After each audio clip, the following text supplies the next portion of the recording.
Welcome back, ladies and gentlemen. Continuing our discussion with Dr. Hady. Sir, now, talking about the medical assistance Egypt is providing for the injured Palestinians. Now, so the hospitals do receive the injured and their companions, and they do treat them, but in some cases, they have to fly them elsewhere in the world. What sort of cases that Egypt is unable to treat effectively and swiftly that need to be flown out of Egypt to other respective countries, and which country receives the most?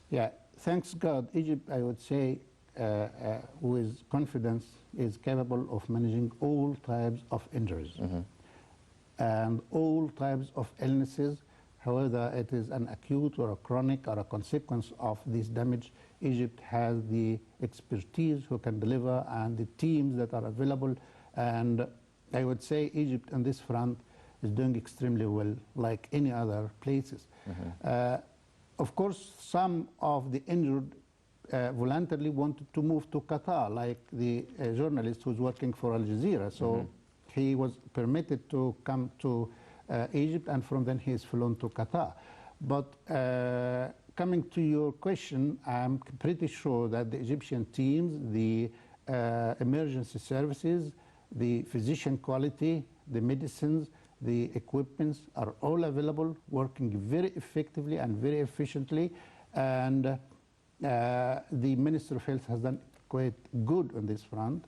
In addition to the international aid, which is delivered also some of the missing supplies. If you read the report of the UN Egypt, which is written very well, there are supplies coming from the United Nations agencies, all of them, including the UNICEF, including the food program and the development programs. All these organizations related to the UN also has managed to deliver aid, which is requested by the Egyptian Ministry of Health and Population. But I think Egypt is capable, is capable of delivering this aid. The problem is that even the Rafah border, cross border, which Egypt controls right now, the other side is controlled by the Israelis. And they make all the obstacles to deliver the necessary aid to go for making the care, medical care within the Gaza Strip. So the other alternative is to take the injured to the Egyptian hospitals, especially in the North Sinai, especially in the El Arish and Birlab, and it's done extremely well, you know, including the neonatal or the newborns who are delivered and don't have access to the nurseries because they cut off the electricity as well. And they cut off the fuel. So even the hospital which have facilities in the Gaza, they are not capable of delivering the service. So they have to come to Egypt. Of course, if they are children, they come with their families, they receive all the medical care, and then they are, the country take them back because there is nothing back. You know, they are living in tents after destruction of their houses. So they have to remain in here. And that's not a transfer, that's a humanitarian aid given to the injured. We're gonna carry on doing that. We are supported by the international community. Our Red Crescent or organization, blood facilities, all aid is available and is delivered to the utmost as we can do. Yes. Well, as you've mentioned, all sorts of medical aid is provided for them, and obviously the physical injuries have the #1 priority, but a lot of these injured Palestinians are also traumatized and mentally. So do we provide any sort of psychiatric assistance? Do we help treat them mentally and psychiatrically? Absolutely. Do we participate in some sort, or have structured some sort of psychiatric rehabilitation program for the injured? That's what's called post-traumatic stress disorder. And the consequences of trauma could be devastating and could sometimes lead to suicide. So these victims need rehabilitation. Again, the Ministry of Health and Population, along with the international aid, have put it into consideration. And there are teams now working to of rehabilitation, psychiatric or psychological assistance, trying to help this unfortunate group of population to cope. Otherwise, life itself will be a misery. Yes. Doctor, now, since the October 7th incident now, about 9,000 trucks have passed through the Rafah border crossings into Gaza. Egyptian aid and international aid as well. However, 82%, about 82% of that aid is from the Egyptian side alone. Absolutely. So, yes, the international community has a strong rhetoric regarding taking a stand regarding for the Palestinians, but what about at least the aid? I mean, do they need to do more aid, or is it, I mean, is this an indication of how much the international community is more talking than actually walking, or is it an indication of how much the Egyptian side is going above and beyond to help their brothers in Gaza? I would say, first, praise the actions of the non-governmental organization and the Egyptian government. They have done quite a lot. The trucks are available, you know, from the syndicates, from the non-governmental organizations. There are thousands of these. Even volunteers from the Egyptian side, personnel and medical team, they want to go. Okay? There is really, I have read today, the UN report today, just saying the delivered aid, the aid that reaches the Gaza is less than 25% than the needed one. So the problem is you got all the aid available from the international, from Egypt principally, especially non-governmental organization and the Egyptian government, from the international community, from Arabs, most of the Arab countries, as well as Europeans, even in the Americans, they all come to the El Arish. They are evacuated to the trucks go to the Rafah, and they are not allowed in. So he ended in a situation where the bottleneck is on the other side. Okay? Rafah cross borders now. Now they have said we can deliver this through Rafah because it is a short corridor, but that is called Karam Abu Salim. It's still in the between the Egypt, Palestine, and Israel. That's on the southern of the corner of the Gaza Strip.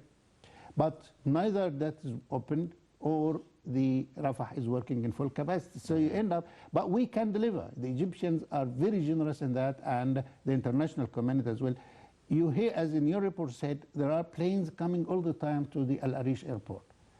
And there are trucks moving all around, but these trucks all stuck. They just have to be searched thoroughly by the Israelis. They allow whatever they like. They take off what is not allowed. Some of these are what's called the burial bodies, or close to the buried people. They just take it off.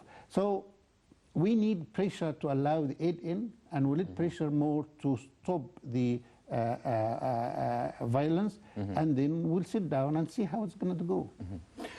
Dr. Abdul Hady, now, yes, we do get medical aid and medicines and medical equipment through, and there were ambulances and intensive care units being passing through, but do they have the personnel to properly operate all these medical equipment? I mean, how do we ensure getting the fuel and these medical equipments are being used in their full capacity to be able to help the injured there? As I said, on our side, we have all these facilities as Egyptians and from the international community.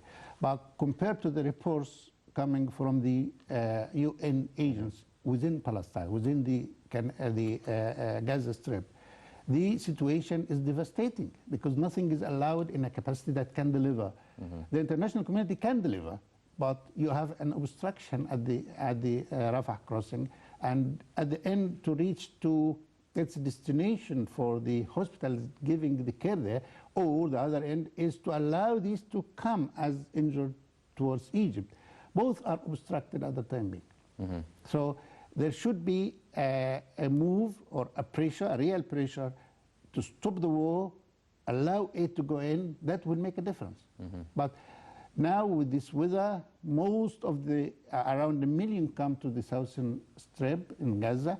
They are living in tents. The rains make life more difficult for them. Definitely. So remember, they cut off electricity as well, fuel, food, and medicine. The international volunteers, what's called Doctors Without Borders, they are moved. There are Egyptian volunteers, but to go, you have to pass through that obstacle on the other side.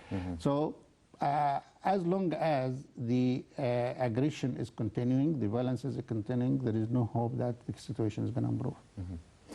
Well, ladies and gentlemen, as Dr. Abdel Hady has mentioned, Egypt does not spare any effort in treating the injured Palestinians and also getting through the humanitarian aid and the trucks into the Gaza Strip through the Rafah border crossing. But still, much more is needed.